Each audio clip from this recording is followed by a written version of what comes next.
watched Wakanda Forever recently, had a thought. There was a line in that movie that just does not make sense to me.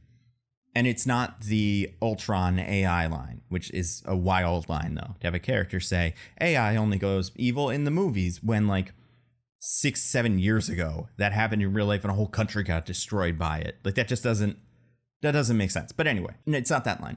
It's a line that comes later. It is a Shuri line, though. Or a Shuri moment. Basically, spoilers for Black Panther, Wakanda Forever. Shuri takes the heart-shaped herb, the synthetic heart-shaped herb, goes into a little sleep, talks to Killmonger, wakes up, and then she's upset because she didn't see her brother or her mother, or I guess her father, maybe. I don't know who she thought she was going to see. But then B, she doesn't seem to have gotten the superpowers that come with being Black Panther. So then she punches the mannequin, and the mannequin goes flying, and it's like, oh, she does have superpowers. And everybody's kind of surprised. And then we look at Riri, who is the only one with some sense, and she asks, "Can I get some of that too?" Then it's like a joke. We kind of move on from it. But I'm really curious, because I've tried to find a reason and I can't. Why at the end of Black Panther Wakanda Forever is everybody not given the heart-shaped herb? Or at least everybody that's going to fight the Talokanil in that big, whatever that is, boat fight thing. Because I looked at this, because I was curious. Part of me was like, well, maybe in the first movie they say that only the king has that. Like, one person can have it at a time, otherwise it doesn't work. Or, you're just not supposed to. But if you look it up, that's not true. It only comes up in the beginning where it says that, like, Bast gave the Wakandans vibranium and the heart-shaped herb. And everybody uses vibranium, especially everybody in the army, all the Dora Milaje and stuff. They have vibranium weapons. And I imagine that's what all the stuff in, Wakanda is made of. That's why they have, like, little flying cars and stuff. I imagine, like, all the spoons in Wakanda are made of vibranium. It's everywhere. And it's not a thing that is just with the royal family. Now, you could say, well, I mean, they won't be able to give everybody the heart-shaped herb. Like, last movie, that's true. But this movie, now we have a synthetic version of it that we can 3D print in, like, less than a minute. So we can get everybody the heart-shaped herb. Nothing is stopping us. Also, there's not a ticking clock, really, in this moment. Like, they want to stop Namor because they know Namor is going to come back. But it's not like Namor has somebody hostage that he's going to kill at that moment. They could easily just, take however long it takes to print 100 of them, give them to 100 people, and then you're good. So there's not a physical limitation to why everybody doesn't get one. It seems like they could make them. And there's not some sort of spiritual limitation. It is not like it is only for the kings. And also, like, if we're giving people vibranium to use in the army, we should definitely be more okay giving them heart-shaped herb, because they can lose the vibranium. And then that's a big deal. It's an international incident. But, like, I don't think synthesizing the heart-shaped herb, you couldn't kill, say, like, Okoye if she got it, and then use her body to figure out how she got heart-shaped herb, because Shuri can't even do it on a person who is alive and has the heart-shaped herb in their system. So it's not a security risk. It is not a spiritual, limit, and it's not a physical limit. There's no good reason why everybody doesn't go and get that heart-shaped herb. Also, if you were fighting, just random aliens that are about as strong as people, you don't need it. It's fine. You have good weapons that can probably contend with them for as long as you need, and you'll be fine. But with this, they're fighting people who have super strength that are really, really strong and dangerous. They give some people Iron Man suits. Why? What's Nakia? What's M'Baku supposed to be doing? How? They have no, if the Talokanil get onto the top of that ship, the people with Iron Man suits can fly away, can shoot at them, but all those other people, and we see this, get cornered and just beaten.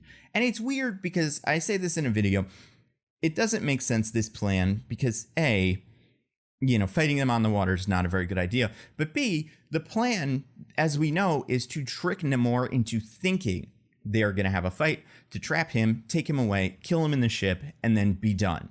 And you would assume then leave. But they stay for the fight in the water. They have jets, right? Just have some jets come and pick everybody up. Once you trap Namor, the fight's over. Go home. But whatever. They refuse. I do think it's really strange, too, because we have all these characters in Wakanda Forever who are dealing with the loss of T'Challa. Now, I know, this was not something that they planned for, clearly.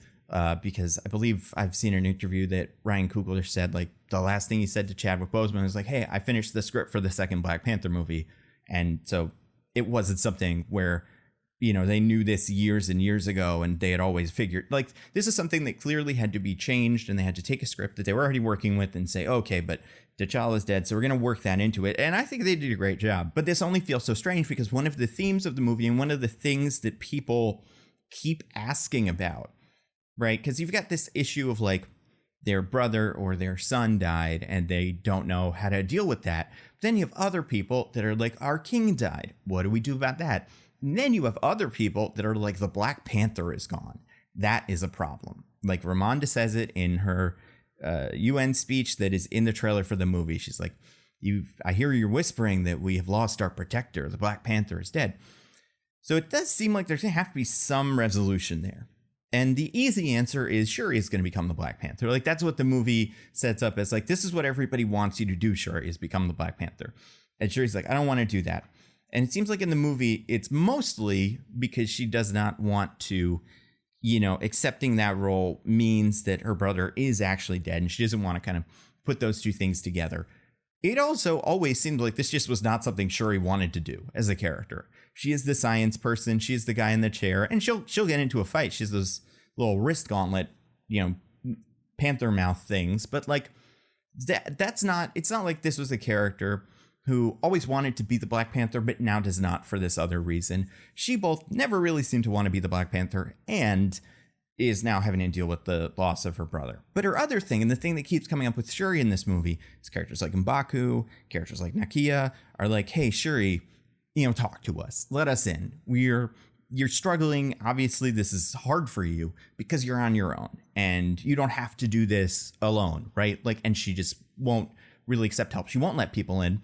It so seems like by the end of this movie, that's going to be the resolution for like both of these plots is Shuri's going to go like, you know what? A, I don't really want to do this by myself, but B, if I'm going to do it, I'm going to get everybody to do it. Like, this is like a metaphor for grief now, is opening up the, not just the idea of giving vibranium out to people outside of Wakanda, but it's giving the heart-shaped herb out to people inside of Wakanda. Because A, now everybody gets to share the burden of being the Black Panther. And B, if one Black Panther dies, it's not the end of the whole nation. Like, we have other options. Now, I'm not saying that what they did was bad or wrong. I'm only saying that line where Ironheart asks, can I have some of that heart-shaped herb?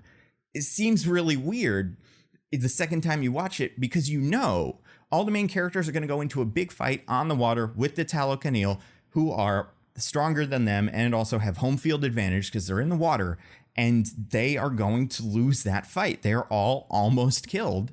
And it's like, this character gave you guys an out, and there's no justification within the movie for why they don't do that. And I just think that's really strange. And again, this isn't me saying the movie's bad. It's just me saying that line is weird in context once we know how the movie's going to end. And also once you think about A, some of the limitations within the movie that don't really exist, and B, some of the themes of the movie, like this would kind of make sense in that moment. And I don't think the movie's bad, though. I think it's good.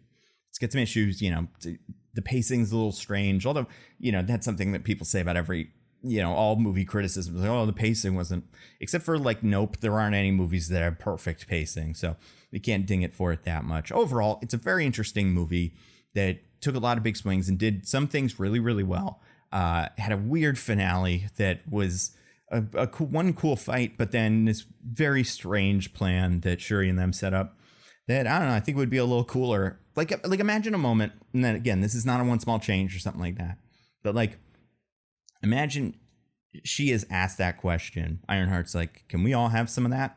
And then we kind of hard cut to our characters, you know, suiting up, getting ready for this mission. We don't see the answer to that.